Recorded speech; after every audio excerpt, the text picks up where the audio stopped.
Well, let me record. I have a note up that says it is being recorded. Well, okay, I had to hit it 3 times before it would record. I don't know what's up with it, but anyway. All right, there's Jim Williams, Erica, Carol. Um, I don't know if I've spoken to everybody. I apologize if I haven't. All right.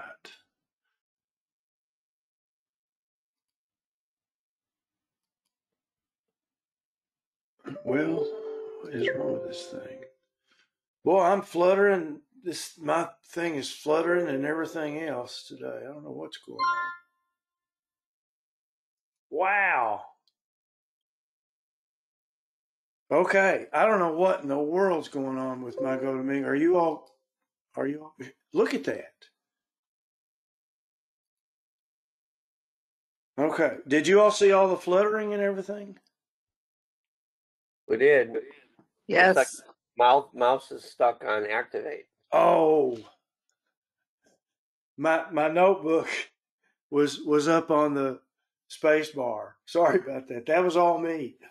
Okay. As you all know, this the 66 clouds is a neat little thing that shows you how many times a certain word is used in this chapter or in this book rather. And it's called 66 clouds, which I think is really kind of neat. Y'all, excuse me, I'm still coughing. And I did start the recording. There's the blog. Don't feel like you have to. Michael kind of got this thing started during our virtual feast this year, where we had the same address every week. As a matter of fact, that's an advantage to going through the blog. It's the same one every week. All you have to do is write it down, and you can put it in your URL or whatever. But you know, I don't care one way or the other. And there's our Feast of Tabernacles logo that Michael put together for us for next year. Hopefully, we'll be able to attend in person. We certainly hope we can. So we're going to start with verse 23 today, and we're actually, as I said, going to finish today. It's only taken 7 weeks. So the author now is changing to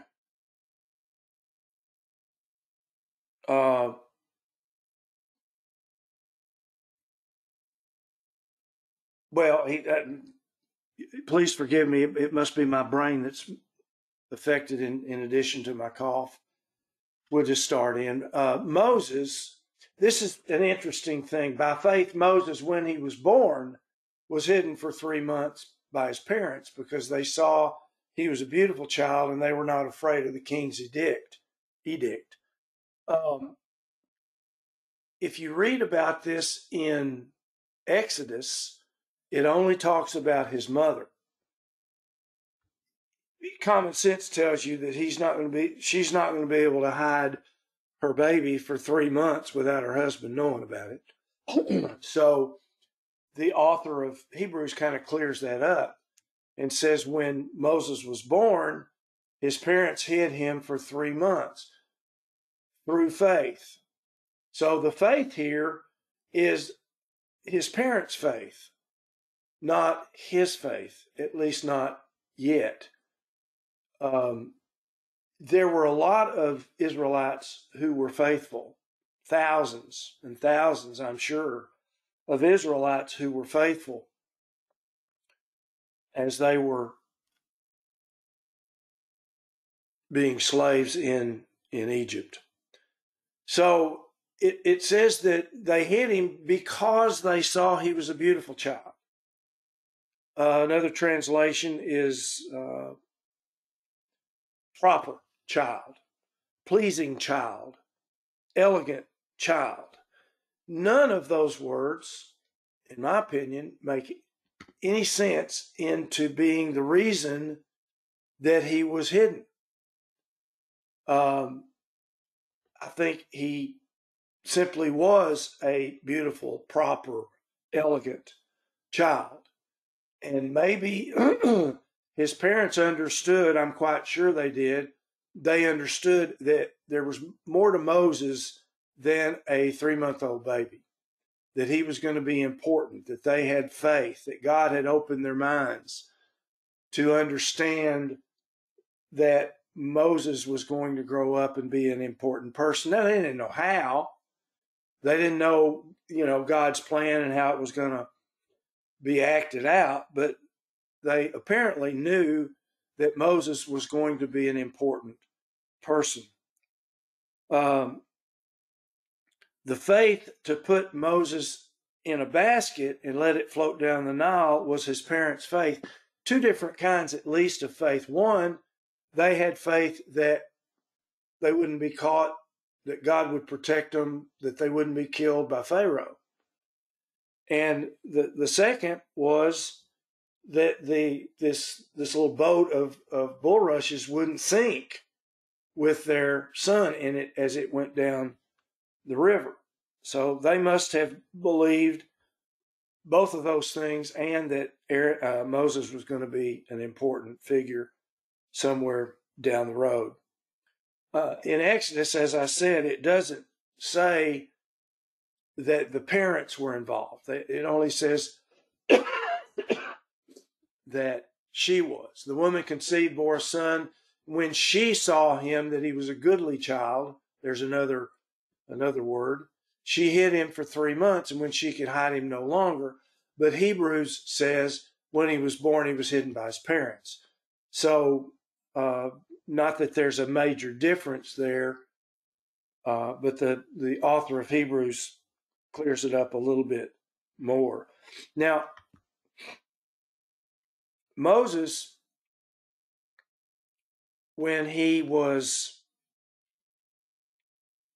rescued, if you will, from the water by Pharaoh's daughter, I think that we can assume, and assuming is bad, but I think in this case it's pretty easy to assume that Moses, being the, quote, son of Pharaoh's daughter, would have been trained in a manner that a grandson of Pharaoh would be trained. I mean, he was adopted by Pharaoh's daughter. So he would have been equal to a natural born son of Pharaoh's daughter. He may have even been in line to become Pharaoh. There are some historical questions. Let me put it that way. One of Pharaoh's daughters about this time reigned as Pharaoh and was childless. And, you can go all kinds of different directions with that, but that's simply a historical thing, and it may not have been that particular daughter of Pharaoh. But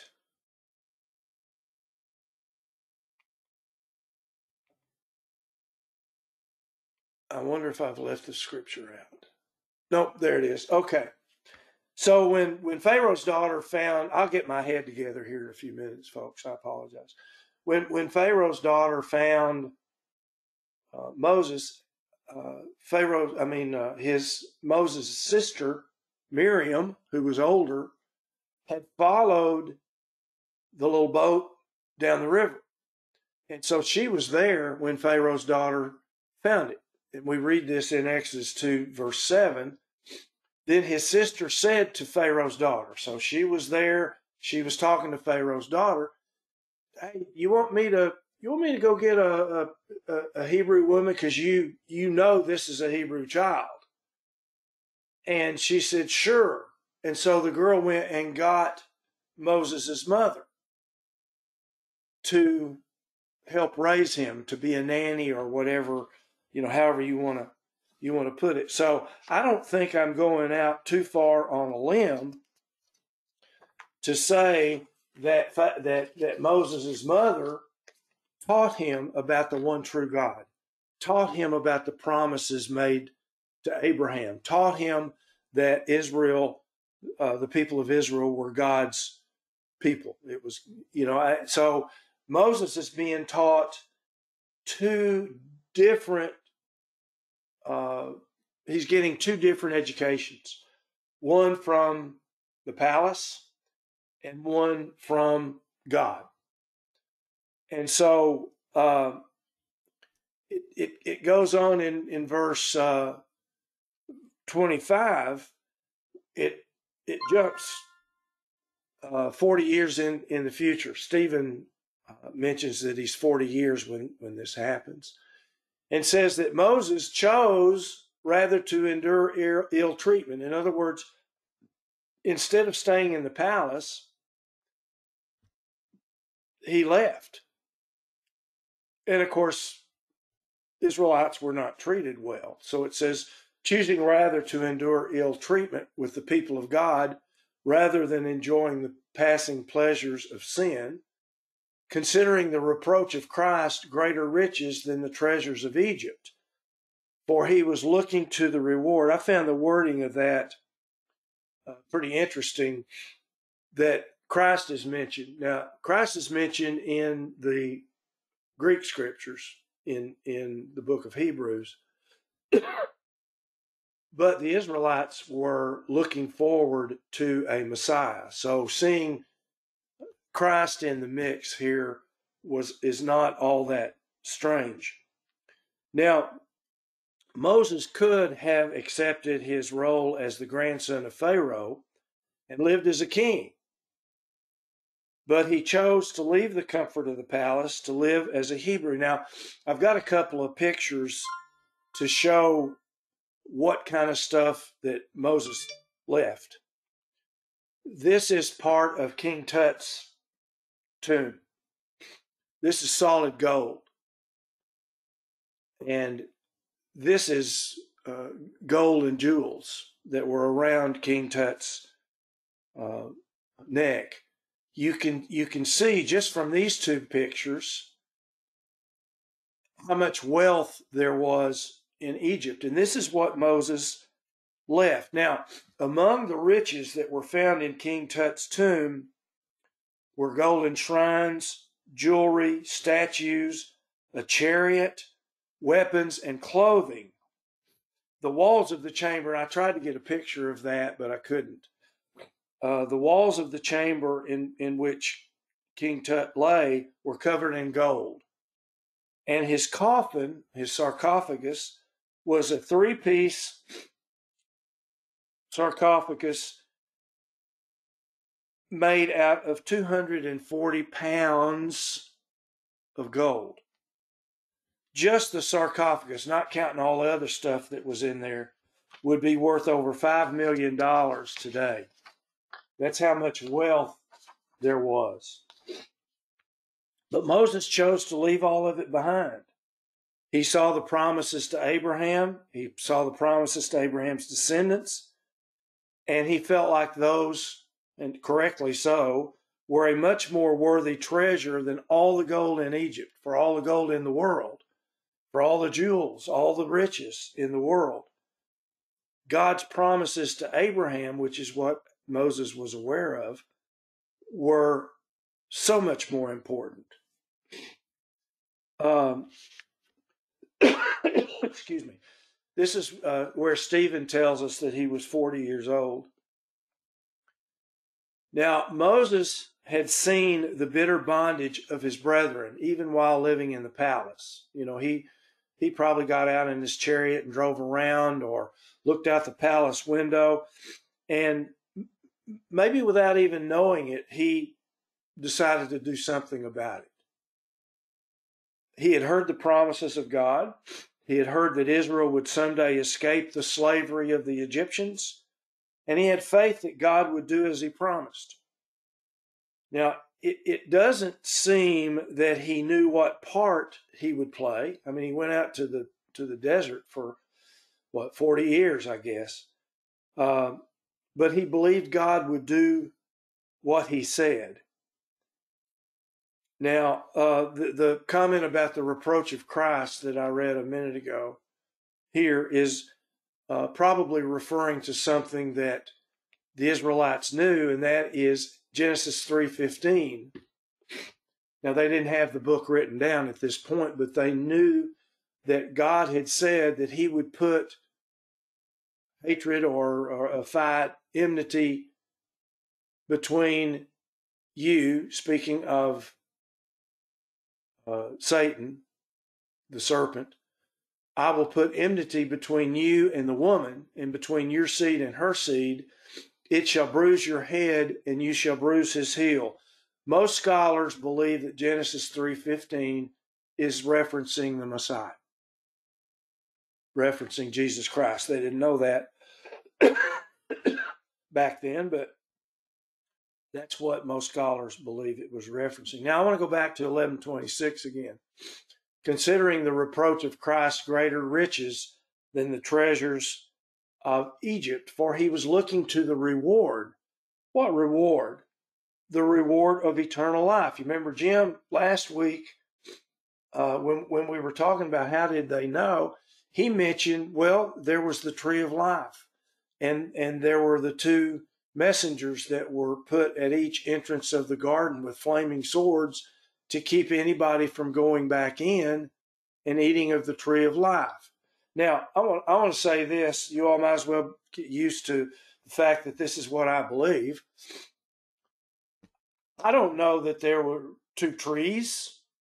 All I know is that this is what happened, that Adam and Eve got the knowledge of good and evil. They were thrown out of the garden, and they were not allowed to go back in and do whatever it was to obtain eternal life. May have been two trees. This may just be an allegory, but we know that it did happen. Now, Skip? Yeah, Jim. I happened to be, I think I was looking around in Numbers this morning, and it referenced 3 or 4 books, like books of wars of Israel and stuff like that. And so, there was probably quite a bit of literature available that's no longer available to us that was available. Some of the Hebrews had to have had it because otherwise they wouldn't have been referenced in Numbers. Yeah. So a lot of this stuff may have been written down, but just not in the form that we see it today. True. Good point. Now, in is it 11:26?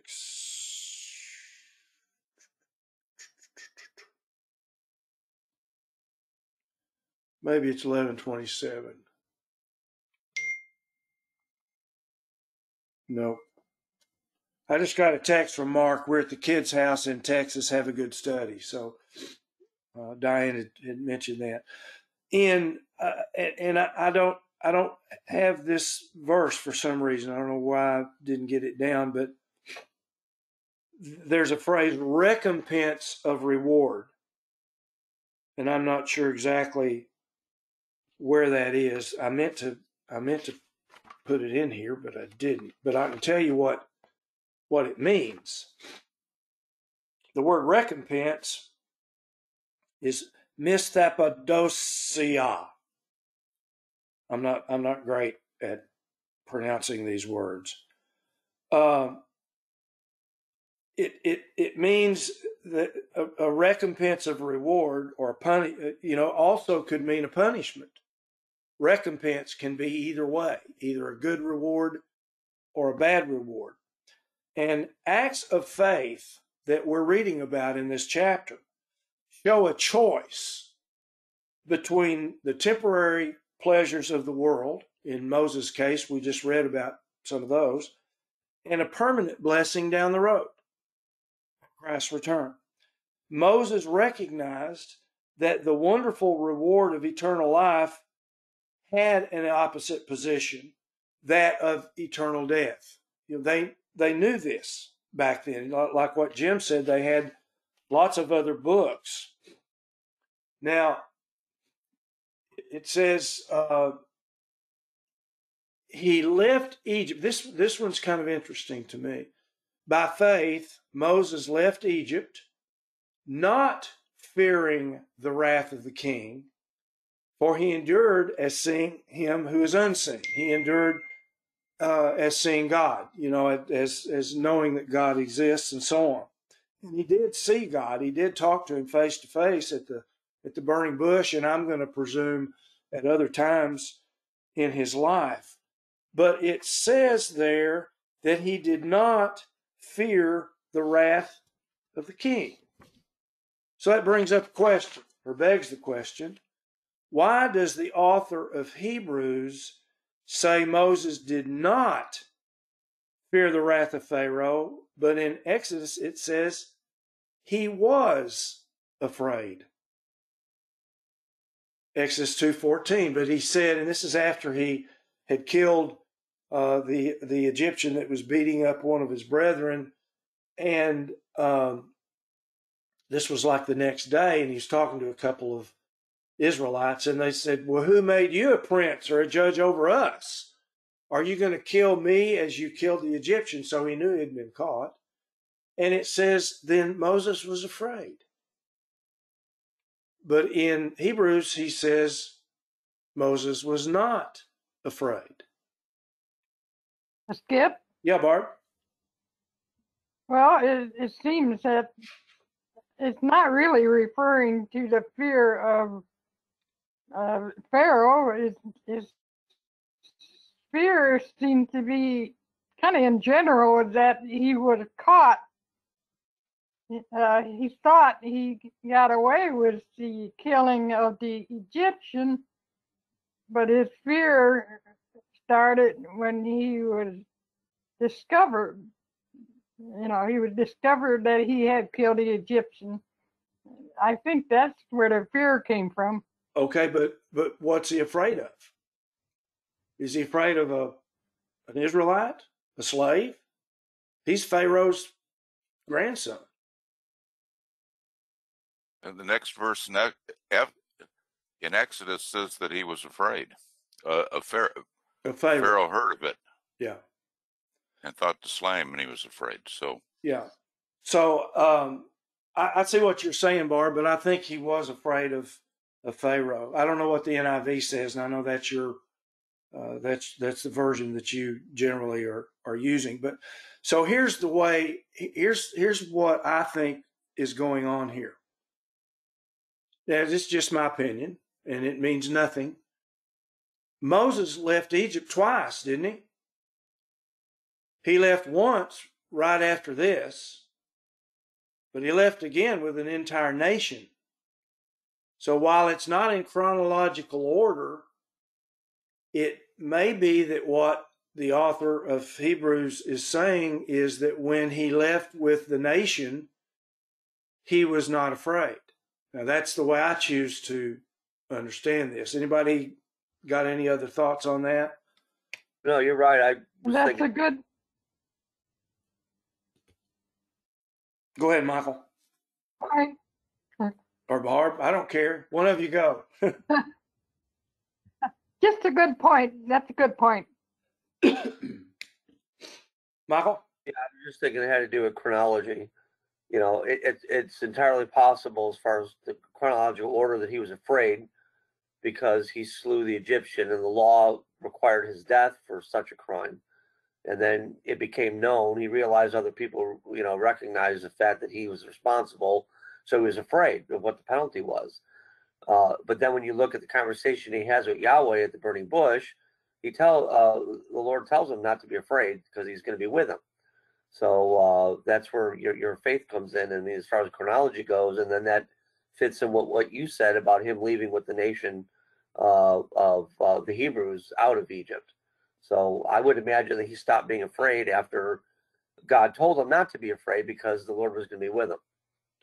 Yeah, I don't think we see any fear in Moses all the way through until his death. I mean, I can't think of when he might questioned God, or he struck the rock when he wasn't supposed to, and a few things like that. But I don't see fear anywhere in Moses other than this right here, where he's afraid because he's broken the Egyptian law, as Michael and Jim said, whoever said. Okay, so now it's interesting the way, and Diane says I use that word too much. I don't have another word for interesting. It's interesting to me. It's interesting how in the first few verses of today's study, we talk about the individual, but after that, everybody's kind of lumped in, which we will see as we go along. So we're still talking about Moses, and in verse 28 it says, "By faith he kept the Passover and the sprinkling of blood," which is interesting how they separate those two things. And I wonder if by Passover he's talking about the slaying of the lamb, and then the sprinkling of the blood is the act that they performed in order to save the lives of the firstborn. Anyway, it doesn't matter. I just thought that was kind of interesting. Sorry, there's that word again. By faith, Moses kept the Passover and the sprinkling of the blood so that he who destroyed the firstborn, which is Yahweh, would not touch them. Now, before the Egyptian Passover, think about all of the scriptures before Exodus 12. The symbolism of the death of the spotless lamb meant nothing. It was just, they'd kill a lamb and offer it to God as an offering, as a sacrifice. That's just what they did. When they were thankful, they would do that. Abraham, I think, built 7 altars in different parts of the world, and each time he did it, it was to worship God. So they would sacrifice a lamb or a goat or a calf or a turtle dove or whatever it was that they would sacrifice, but they didn't know at this time what it pointed toward. And I'll even say that if it weren't for the Egyptian Passover, I'm not sure we would have understood until Paul talked about it and Christ, and so on, until we realized that Christ was the Passover lamb. This was the first time that this particular act was done in reference to the sacrifice of Jesus Christ. He was killed and his blood was sprinkled, if you will. His blood was shed on our behalf. So we might even have a hard time understanding how it pointed to Christ's death without seeing it written in the scriptures later on. The author of Hebrews only mentions that Moses observed the Passover as an act of faith. Doesn't say anything about that it represented Christ. But it was the entire nation that observed the Passover, not just Moses. It was interesting how the author of Hebrews said Moses kept the Passover. It doesn't say anything about the rest of the nation. But we know that the rest of the nation did. If they didn't, there were a whole bunch of firstborn that were dying. Because if you didn't go out and take a lamb and or at least take the blood of a lamb, if your neighbor, killed it and you put the blood over your door, your firstborn's going to be dead that night at midnight when the Lord comes through. So I think the reason it's put this way, this is again just my opinion, is that Moses kept it by faith. The rest of Israel kept it because Moses told them to. Now, they had seen a whole bunch of miraculous plagues that 4, 5, 6, 7, 8, and 9 struck Egypt, but didn't strike Israel. 1, 2, and 3 struck both Israel and Egypt. So they had seen all of that, But I'm not sure that they still had, total faith in God. But they did have faith in Moses. Moses said to do this, and so they did it. And that may be why the author of Hebrews just talks about Moses having this faith. Think about it. You're an Israelite. You have not had any contact with God whatsoever, with Yahweh. But you've seen this guy Moses, or you've heard of this guy Moses and what he has done. And that when he said, God's going to turn the Nile into blood, it happened. When he said there's going to be a bunch of frogs coming up, it happened. And so on down through all of the plagues. So they knew that what Moses was saying was true. Now, put yourself in an Israelite's shoe that doesn't know a lot about God. And this guy says, okay, here's what I want you to do. Take that poor little precious little lamb that you've been raising. I want you to slit its throat. And I want you to take the blood and I want you to put it around your door. Don't you think that would sound a little silly?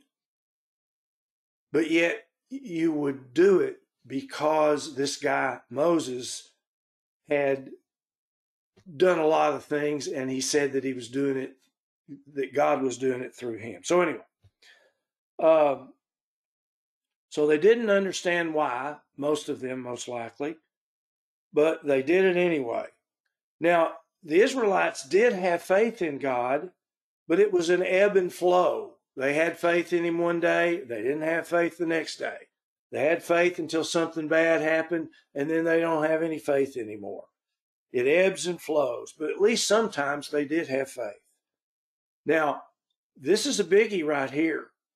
If they don't obey God right here, or don't obey Moses, whichever way they were looking at it, their firstborn's going to be dead. We know that there was not a house in Egypt that there was not a death of a firstborn. Only Israel. Now, there may have been a scattered Egyptian or two that had seen what God had done through Moses and maybe put blood over their doors. We don't know. But it says Moses observed the Passover because of his faith in God. Now, he skips a few weeks, and we come to the Red Sea. The nation of Israel has left Egypt on the 15th day of the first month, and now they are at the Red Sea, trapped. They've got Pharaoh's army behind them, and they got the Red Sea in front of them. But God performed another miracle. By faith, they passed through the Red Sea as though they were passing through dry land. And the Egyptians, when they attempted it, were drowned. So walking through the Dead Sea on dry land had to take faith. I mean, what do you see on your right and on your left? You see the water that's been stood up, in effect. We don't know how high it was, because we don't know how deep it was when they went through. I guarantee you it was over 8 feet high, though. They were seemingly trapped before God parted the sea between the army of Pharaoh and the waters of the Red Sea. So Israel benefited from Moses' implicit trust in the Lord, in Yahweh. So the wind blew and the sea parted. Water was being held back on both sides. I mean, just think about that. You're walking on dry land. How'd the land get dry? I mean, it just had water on it 10 minutes before. It should have been muddy, but it wasn't. It was dry land. Can you imagine how hard it would have been for 1 million, 2 million, 3 million people to walk through this parting of the Red Sea if it was muddy? So God not only backed up the waters, but he dried the land so that they could walk through it. Now, so they had water on both sides of them, and they had the Egyptian army behind them, but there was a pillar of cloud that was between Pharaoh's army and Israel. They could see the army, but they knew that they were stopped by this pillar of cloud. That, you know, and that helped them with their faith. So when the Israelites got all the way through and God allowed the Egyptian army to pass through the Red Sea, he let the waters fall. He probably let it get, it got, not probably, but it got muddy too. So now, as I said, we start generalizing as we come through this chapter, because all of a sudden next, well, he's jumped a whole bunch of years. The author has. And he says in Hebrews 11:30, right after he talked about Moses and crossing the Red Sea, he said, by faith, the walls of Jericho fell down after they had been encircled for 7 days. Now think about it. We know that they wandered in the wilderness for 40 years.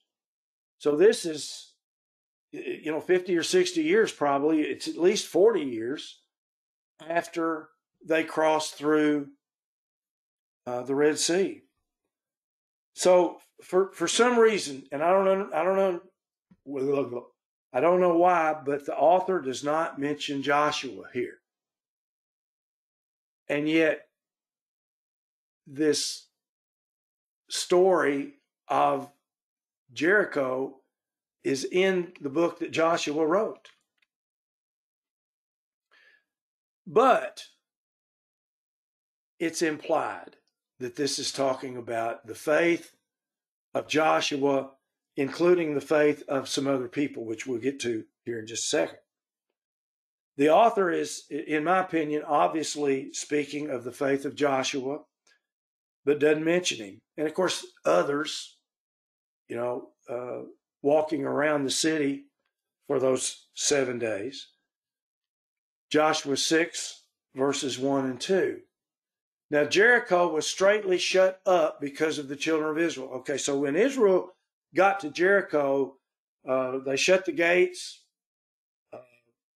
and nobody went in and nobody went out.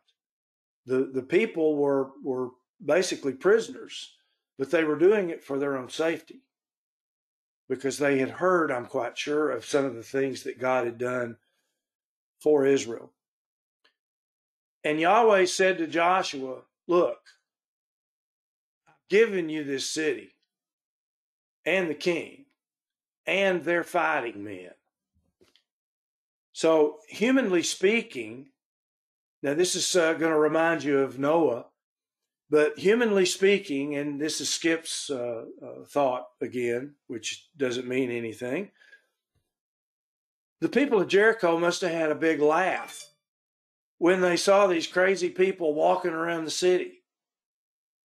Not with an army, just with this ark thing and a bunch of priests with trumpets, and they walk around this city once a day. And the next day they walked around the city. And the next day, can you not imagine the laughter?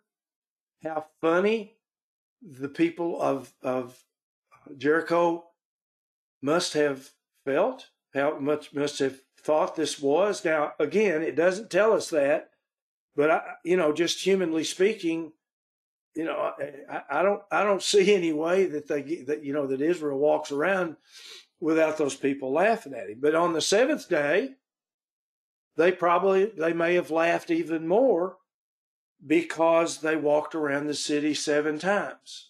Each day before, they only walked around it once. But you know what?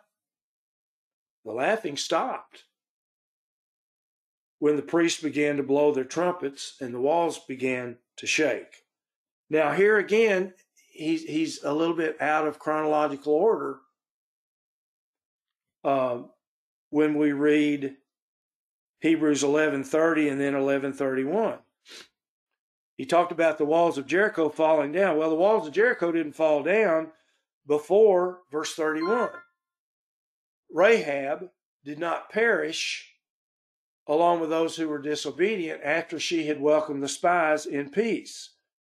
So directly related to the destruction of Jericho is Rahab and what she did and how she hid the two spies at the risk of her own death. And it was because of her faith, and God spared her, while everyone else in the city died. Here's what's going on. Joshua sent 2 men as spies, okay, and they went and came into the house of a harlot whose name was Rahab, and that's where they stayed. We don't know how long they stayed, but they stayed there for a while. And the king of Jericho was told, hey, men from Israel have snuck in here to look at the city, to search out the land. And they're at Rahab's house. Obviously, that's what what the king was told. So in verse 3, the king of Jericho sent word to Rahab and said, hey, we want those 2 guys. Where are they? And Rahab lied. And she said, well, they came, but I don't know where they were from. And in verse 5, it says, I don't know where they went. You better go get them quick, or else you'll lose them. It's getting dark. Verse 6, but she had brought them up to the roof and had hid them in the stalks of flax, which she had laid in order on the roof. So she laid out these stalks of flax, and these 2 spies laid underneath them. So 30 and 31 are not in chronological order, which kind of supports what we said earlier. The author of Hebrews doesn't put everything exactly in the chronological order that it happened. Now, in verse 17, Joshua said that the city shall be under the ban. Okay, we're not letting anybody out of there. It and all that's in it belongs to Yahweh.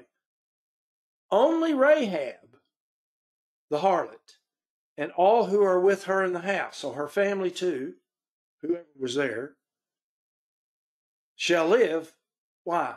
Because she hid God's messengers. And you know what? I didn't look that word up. I wonder if that's angelos. I've got to look it up right now. I can't help myself. Joshua 6:17. Joshua 6:17. It doesn't have to be messenger, but we shall see. Let me go to King James. Messengers. Malach. Yes, that is the Hebrew word that's translated angel. But as I've told you all many times, and I know you all know this, the word Malach and the word angelos were not translated. They were transliterated. And the translators took Malach, and being that it was equal to the word angelos, they translated it angel also most of the time. But in this case, they did not. And I think that's really neat. I don't know if you all do, but I do. Okay, so what have I done with...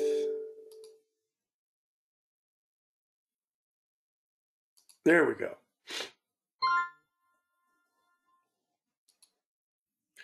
Okay, so Joshua wrote, the city shall be under the ban, it and all, and Rahab is going to live. God spared Rahab and whoever was in her home, in her house, apartment, while everyone else died. in the whole city. Everyone died except Rahab. Now, John Reedy was telling me the other day he had watched a documentary on TV, and they were doing a dig at the supposed location of Jericho, and they were puzzled because one small area of the city had not collapsed. Anyway, whether that's right, whether it's not, doesn't really matter. We know that God spared Rahab. And we also see her as the ancestor of Jesus Christ. Salmon was the father of Boab by Rahab. Boaz was the father of Obed. Obed the father of Jesse. Jesse was the father of David.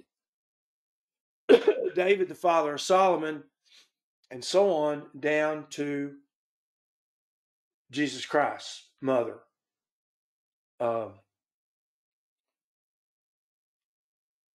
She was Jesus Christ's ancestor. So think about that the next time you hear someone criticize someone because they are not living the way that they ought to live. Maybe God will open their minds and they will totally change their lives. Okay, now we're going to change to what I call another section.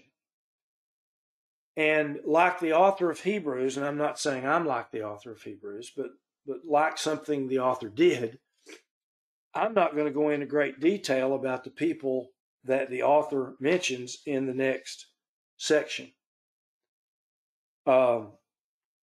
We know of some of the exploits of people written in the scriptures.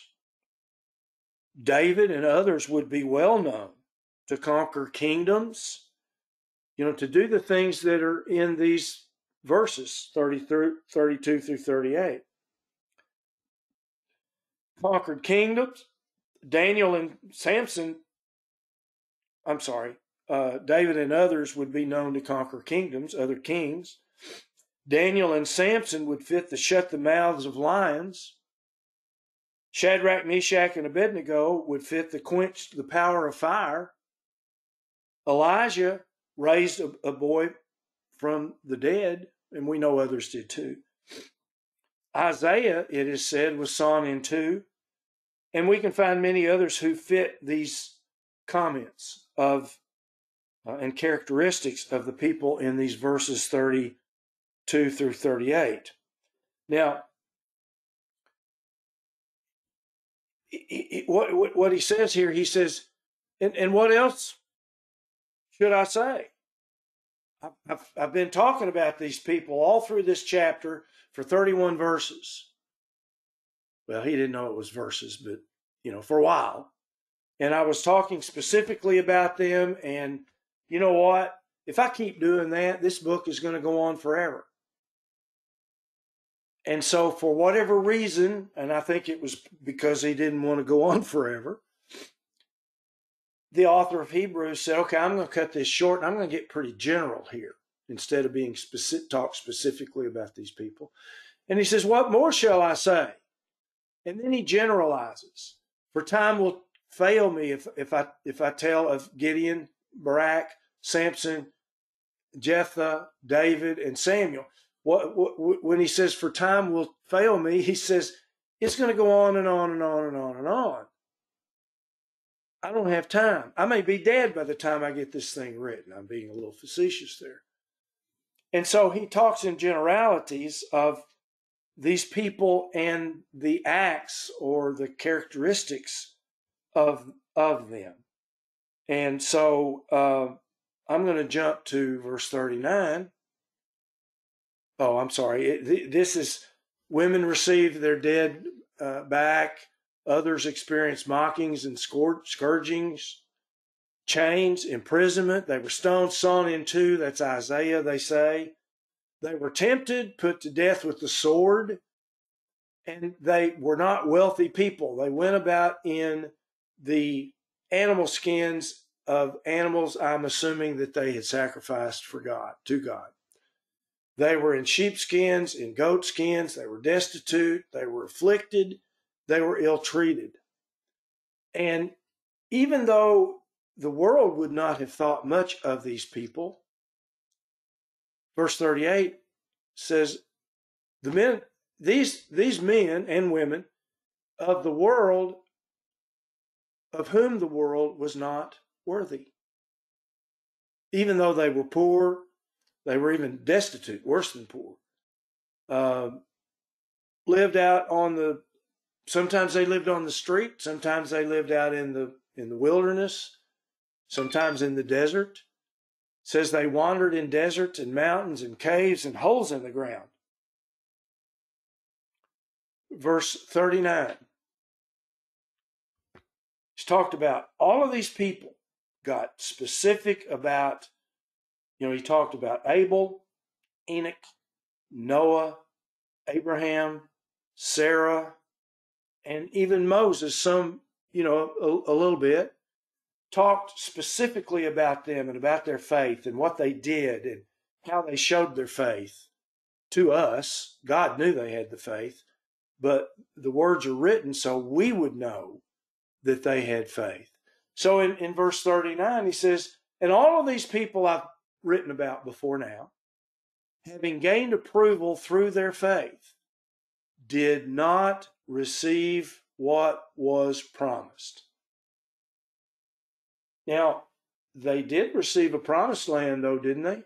They may not have kept it, but they received it. Abraham lived in the promised land for a little while, but he lived in a tent. He didn't live there permanently. They tabernacled. They were nomads. They moved around from place to place. But they did not receive what was promised. What was promised? Eternal life. Living forever. Being changed. Not having these bodies that hurt. Got a real good friend right now that's laid up at home because he was taking some antibiotics and steroids and things, and his knees have swollen up where he can't even walk. Matter of fact, he gets on here all the time. That's Wendell is who I'm talking about. You might remember him in your prayers.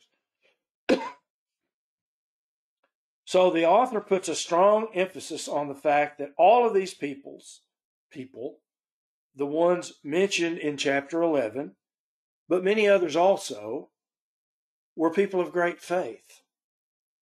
And yet they didn't receive what was promised, eternal life. They will. They will be in what we call the first resurrection. All of these people will be in the first resurrection, as we understand it. I can't imagine any of them not. So, verse 40 tells us that God has provided something better for us. Not riches, not a country, not fame, not fortune, that's the same as riches. He has provided something better for us because worldly fame, worldly riches are only temporary. God had provided something better for us so that apart from us, they would not be made perfect. There's no way that the author of Hebrews is speaking of anything other than the resurrection here. There's only one way that we're going to be made perfect, and that's when we're changed. And that's at the resurrection, when Christ returns. For the Lord himself shall descend from heaven with a shout, with the voice of the archangel, and with the trump of God, and the dead in Christ shall rise first. Then we which are alive and remain shall be caught up together with them in the clouds, to meet the Lord in the air, and so shall we ever be with the Lord. Now, before we start saying, well, we meet him in the clouds, so then we turn and go back. It doesn't say anything about turning and going back to heaven. It just says we're going to be with them in the clouds to meet the Lord in the air. Now, a couple of things. One, and I didn't write this scripture down. You remember the transfiguration when Peter, James, and John saw Christ go up, and then they saw Moses and Elijah. It specifically says in vision. Okay? So they saw Moses and Elijah in vision. And a messenger, known as an angel, was there and said to them, "Why are y'all looking up? This same Christ that you see going up is going to come back, and he's going to land right here." So when Thessalonians talks about we which are alive and remain shall be caught up together with them in the clouds, that's just to meet Christ. And then Christ is on his way down. He's on his way down, guess where? And his feet shall stand in that day on the Mount of Olives, which is before Jerusalem on the east, and the Mount of Olives will split. There's going to be an earthquake. When Christ lands on the earth, it's going to make a big vibration, folks. And he's going to land on the Mount of Olives in Jerusalem. And we've talked before about the river of life that's going to come out from underneath his throne, which will be there. And that river of life, I firmly believe, is both a physical river and it's a spiritual river. And it symbolizes the physical river going out and cleansing the miry places, cleansing the pollution, and cleansing all of the mess that we've made of God's creation. And at the same time, a spiritual river of life that we know as the Holy Spirit will go out from this same place and cleanse the minds of the people that are on the earth. Now, that's exactly what I see. That's the way I understand it. And that's all I've got. So, thoughts, comments, corrections, arguments?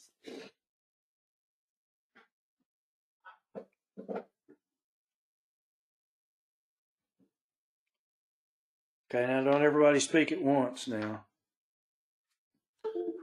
Well, I hope that means that I covered it okay. That means you covered. Yep. Do what? Two people spoke. Go ahead.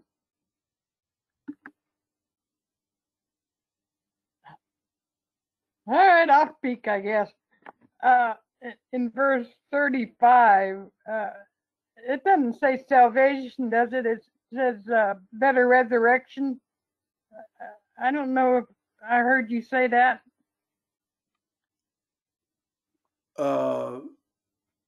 Verse 35. Oh, we lost it. Yeah.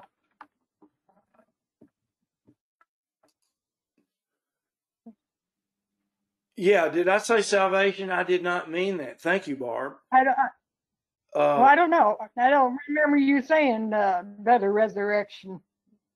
Well, this Okay. right here is just a physical resurrection.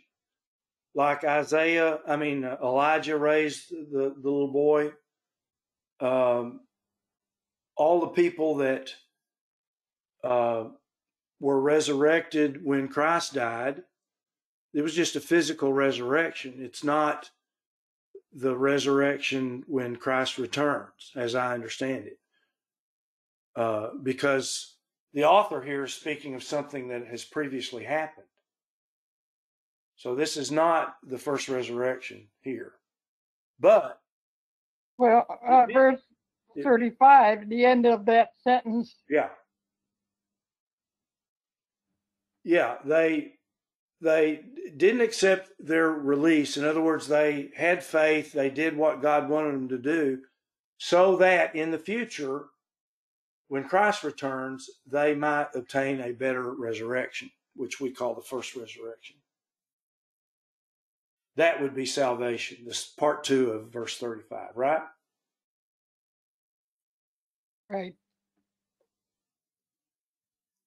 All right. Somebody else said something. Michael, was that you? Somebody said something. I was just concurring that you covered it well. Oh, thank you. Now I'll get the truth from my wife after we finish. Well, humor there.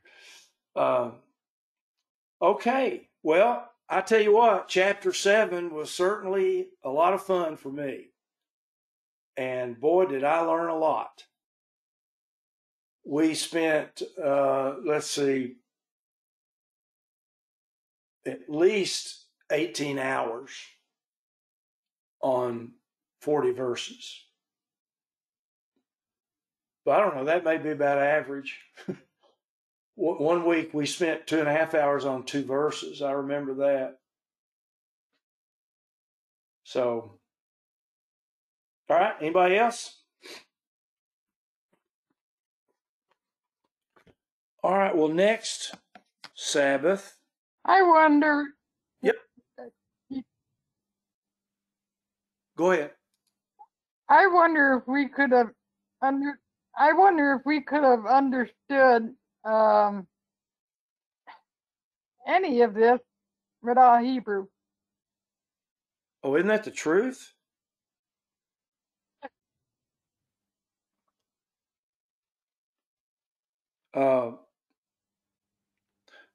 The author of Hebrews fills in so many blank spots in our understanding.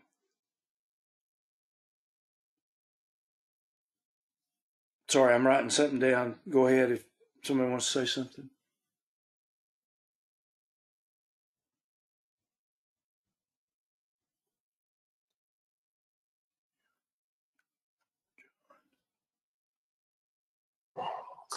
I'm wondering, Skip, you think this, I don't know how you can misunderstand this, but you think this is where the Baptists get their,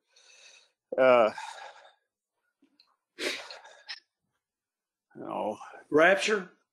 Yeah, thank Yeah, you. that's exactly right. My buddies that I go to Bible study with on Wednesday morning, they believe, and I presume that means that the Baptists, they believe that when clouds are mentioned, and I know clouds are mentioned in 1 Thessalonians 4, I'm not sure where else, but when clouds are mentioned, that's speaking of the what they believe to be the rapture. And other spots that talk about Christ returning or whatever are speaking of his second coming. And lest anyone think that Baptists don't understand that there's a second coming of Christ and that he's going to land on the earth, I got news for you. They do believe it. Now, maybe not all of them, but certainly the ones that I go to Bible study with. So, yeah, you're right, Rod. That's exactly where they get that.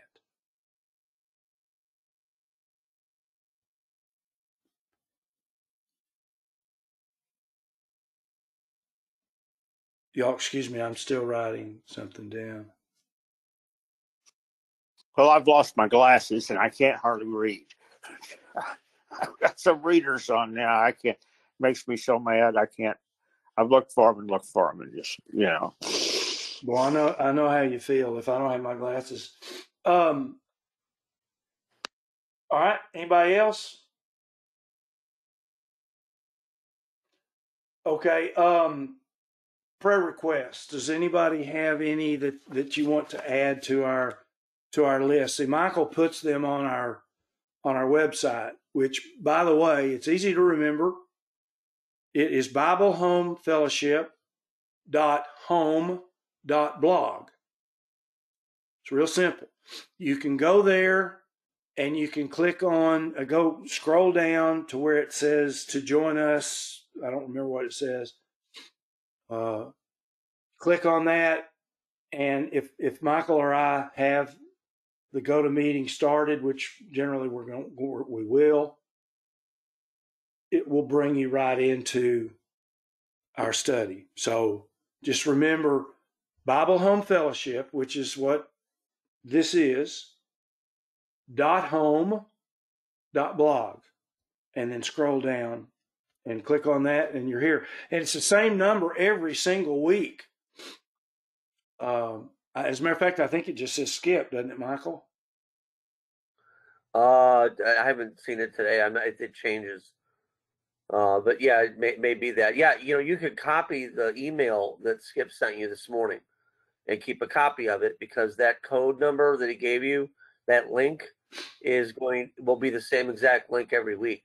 So if you don't get an email from us as far as when the meeting starts, just remember you can go to the web site and get it, or if you make a copy of the email or save a copy of the email that you got this morning, that link will still work, and you could click on it, and you'll be whenever Skip or I get here, you'll be here at the meeting, because that number is going to stay the same. That code number and that link is always going to be active for our fellowship. It just needs Skip or I to be here in order to do the meeting.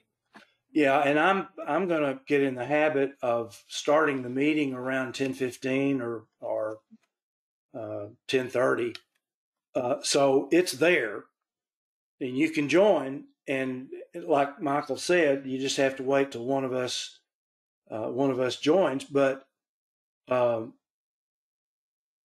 that way, if I'm running late or Michael's running late or both of us aren't, one of us isn't here, you can go to that website, click on that link, or having copied it, paste it in your browser, and it doesn't matter if I didn't get out of the, whatever I'm doing until 1 minute till 10 or 5 minutes after. The meeting is open and has been for about 45 minutes. That's the way I'm doing it. I don't know if Michael's going to do it that way, but that's what I'm going to do. Yeah, I'll get on early. But what will happen if we're not online yet is you'll see a dialog box. You're going to actually be in the meeting, but it's going to say waiting for presenter. Yep. Which it's waiting for Skip or myself to show up. And once we show up, then all of the tools in terms of being able to talk to one another and share screens will be available. Yeah, Michael, the one on the Sabbath link doesn't have a number. It has my name.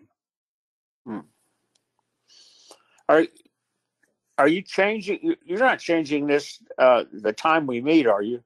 Yeah, I'm not telling you. Okay, well that's fine. I can figure it out. No, It may take me a while. no. All I'm saying is that I'm gonna open the meeting about 10:15, but we won't get started till 11. But go ahead and join whenever you want to. Join, go get a cup of coffee, and then when Michael or I come back, when we sign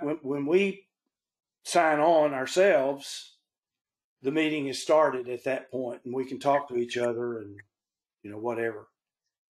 Well, hopefully I will have found my glasses by then. This is the most aggravating thing. Peggy usually can find them. She can find them in a minute, and we neither one have been able to find them. So, Okay. All right, let's see. That's the web page that you got up there. That's the main page. If you scroll down that page, keep going, Skip. That big blue link right there, Bible Hope Fellowship Sabbath meetings. Click that. Just click the blue letters, and it'll open up your app. It'll actually take you right to this format, and you'll be in the waiting room. And if Skip and I are already here, then you'll be able to talk and do everything that we're currently doing.